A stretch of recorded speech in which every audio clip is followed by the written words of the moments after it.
Welcome to AI for Lawyers. Welcome back to AI for Lawyers with attorney Samar Shah and Lawrence Liu through secondopinion.law. Samar and Lawrence help firms use artificial intelligence responsibly and efficiently without turning compliance into a chore.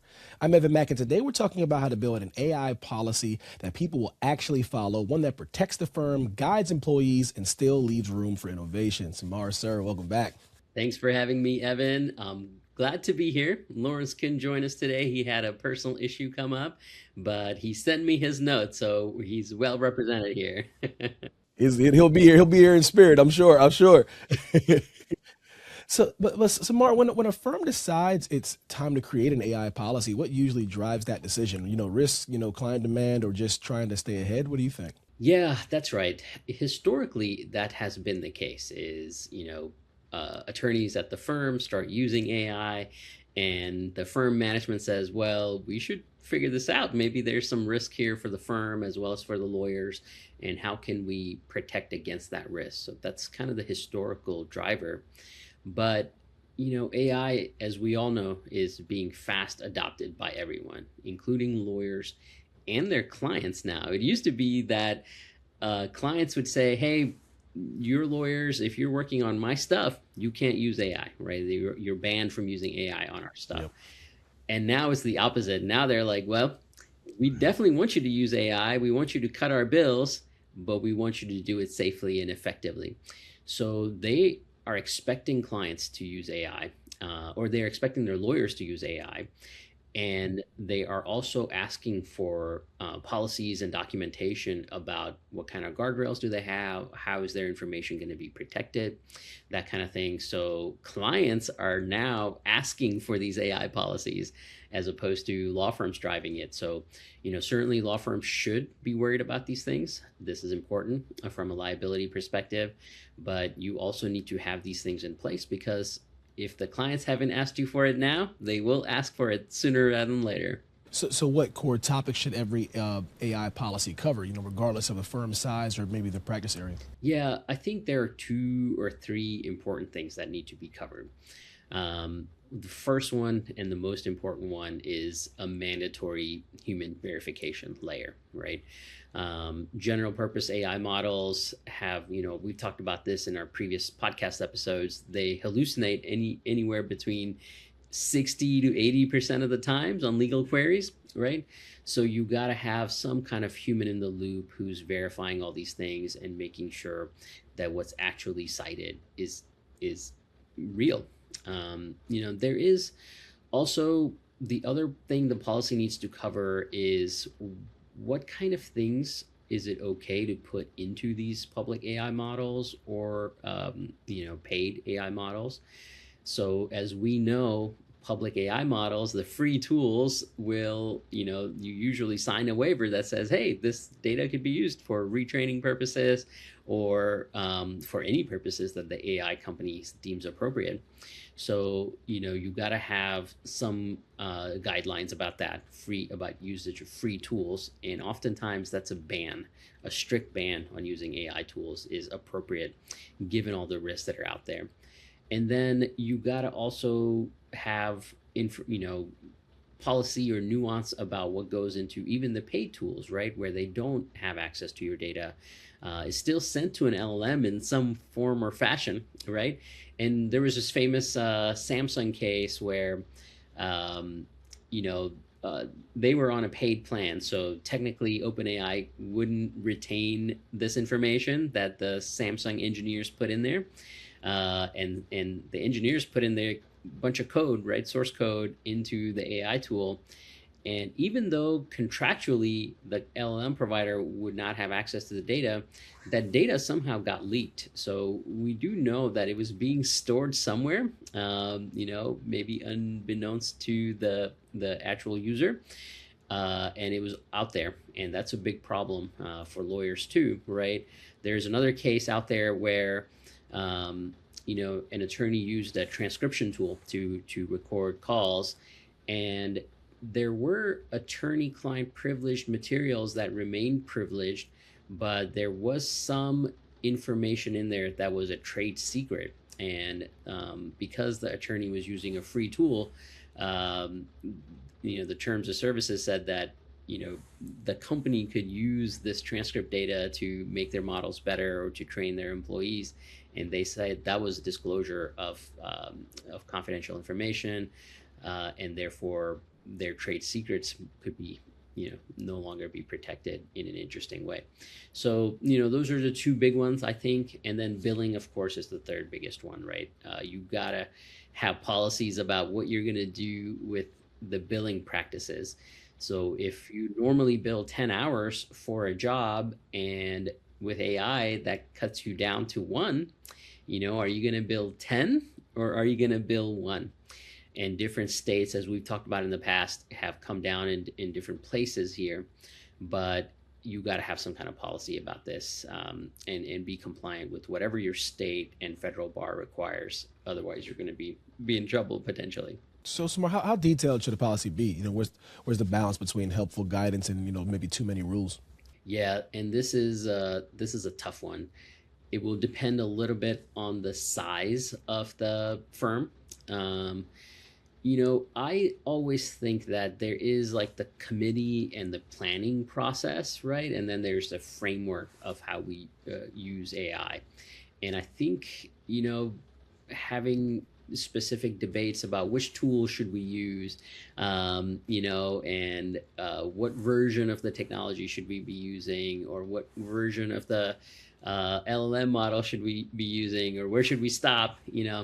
Those kinds of things are so detailed, and the technology is changing so fast that your policy is going to be outdated, pretty quickly.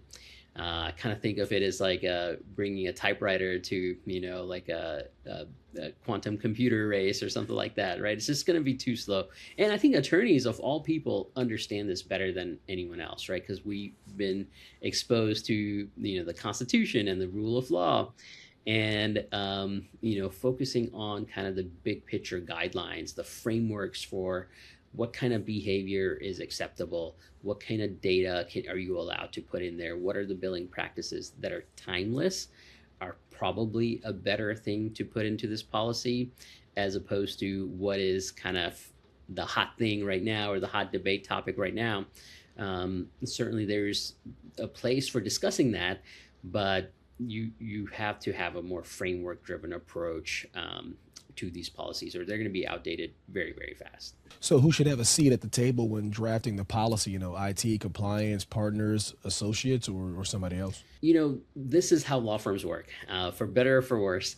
They say, hey, who's really interested in this AI thing? And, some associates will raise their hands, or partners will, and, the law firm will put those people in a committee and say, okay, help us put a policy together. Maybe they will get like IT people in, or a compliance person in to that committee meeting, and they will hash it all out together. And that usually works. But I think the better approach is to certainly have a couple of those stakeholders into the committee meetings, but you also should invite the skeptics, right? If I was running a firm, I would say, hey, who is the most skeptical about this AI stuff, or who's the most worried about this? Whoever raises their hand, I would try to bring them into the committee meetings and have their opinion kind of come through as a through line in my framework, because those are the people who are going to be least reluctant to using AI tools. So they have kind of the least amount of framework around this. They will help you identify blind spots that early adopters will just ignore, right? So those are the people that need to be here. And then, of course, the board, and partners who have a fiduciary duty to review and oversee other attorneys at the firm, they need to be in there too. And finally, some firms will only have partner management level people in there. But I think you got to have some associate voices in there too, because they're the ones who are using these tools day in and day out, usually, is the junior people. And you got to have their voices in there too, or otherwise you're not going to have a policy, or you're going to have a policy that nobody actually uses. That's a real problem. How can firms write policies that align with existing rules of professional conduct instead of maybe repeating them? Yeah, I've seen policies, and a lot of them are just a regurgitation of what the ABA model rules say, right? Just copying and pasting the rules is not helpful, right? Your attorneys can look them up. What are the rules about AI usage in my particular state or my jurisdiction? I look that up. I look it up all the time, right? Just to see, because the rules are changing so fast, right? Um, so even if you kind of copy and paste the rules into your policy, that's not really helpful. It's going to be outdated, and your attorneys can look those up. They're going to start ignoring your policies, which is kind of the worst thing that you can do, I think, here. So I think what you need to do is translate the rules, right? We have court cases, we have model rules, we have state bars who are promulgating all this recommendations, if you will, and guidelines. And you need to turn that into technical action, right? Translate that into, what does this mean when an attorney sits down in front of their keyboard and starts typing things into an AI tool? What do you need to do at that stage? What do you need to verify? What are some checklists that the attorney needs to go through?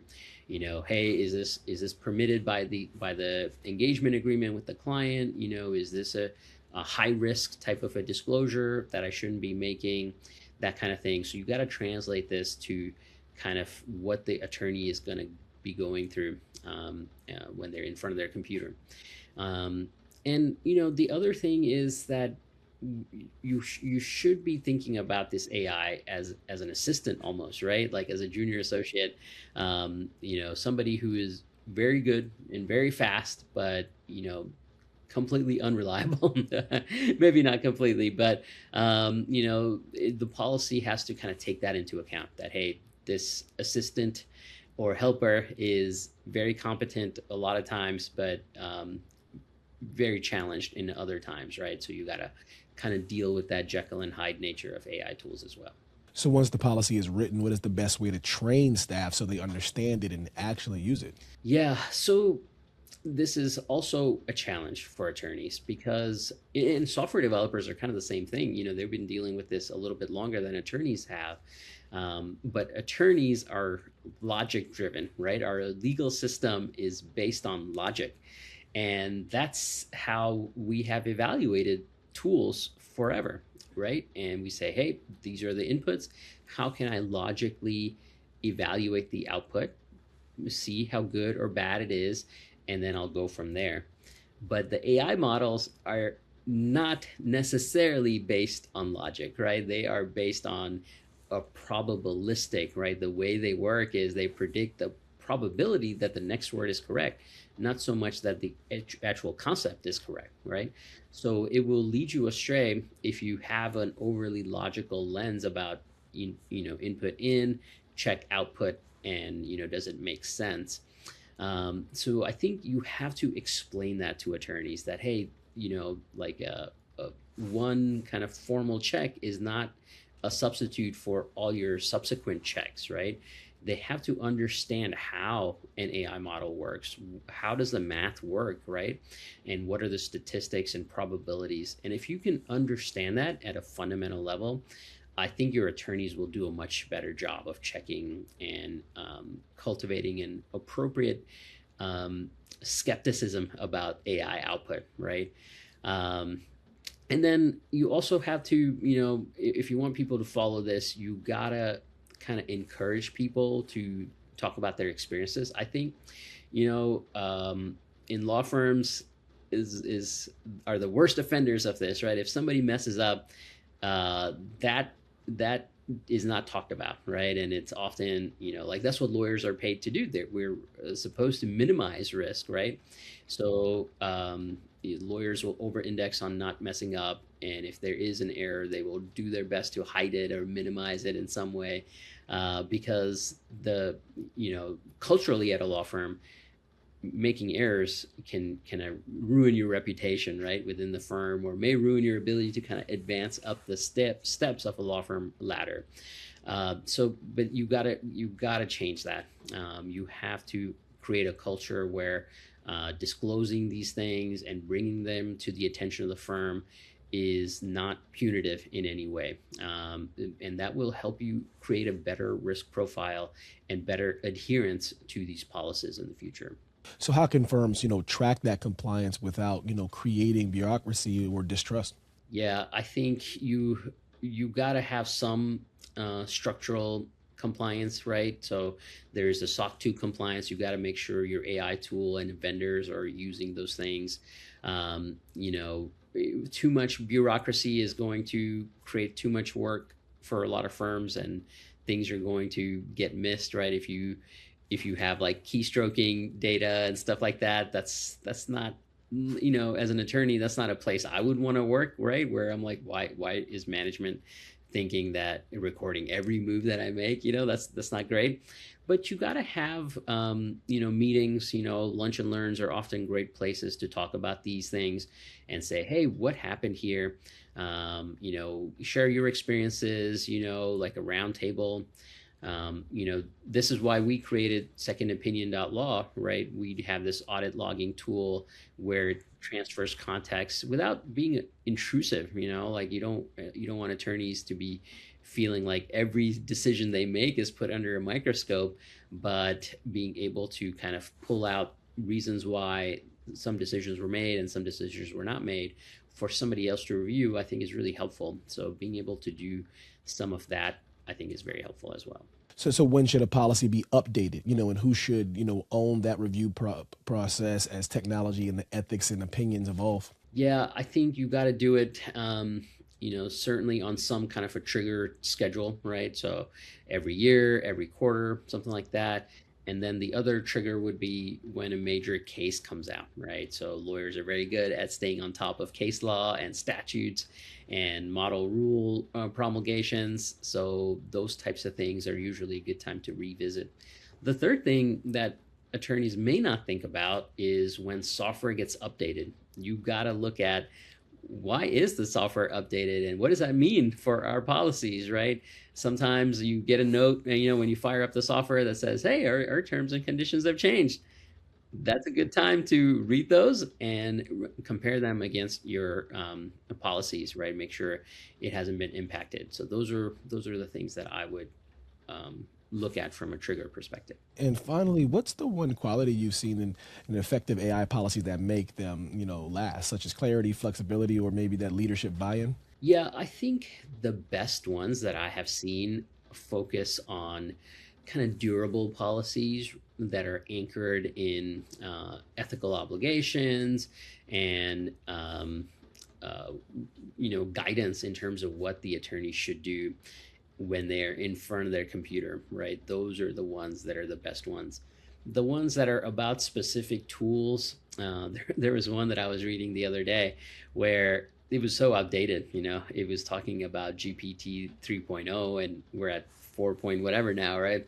And those can get very outdated very quickly. The ones that are super rigid, right, super prescriptive, that's going to fall to the wayside, right? Attorneys are going to find a way around it. They're going to use AI on their own personal devices and create even greater risks, right? So those are the things that I would look at is, make sure you handle kind of the biggest ethical obligations and problems in a timeless way. And then you can have more structured, specific guidelines about what an attorney should do when they sit in front of their computer and start logging into these AI tools. Amazing. Samar, thank you for your time, sir. Absolutely. Thanks for having me, Evan. Great questions. And we're happy to be chatting with you. Absolutely, guys. And that's it for today's episode of AI for Lawyers. To download sample AI policy templates and practical implementation checklists, visit secondopinion.law. Thanks for listening, and don't forget to subscribe, share, and leave a review so more attorneys can learn how to use AI. Thank you so much, and we'll see you next time. Thanks for watching. Be sure to hit that like and subscribe button and leave us a review in the comments.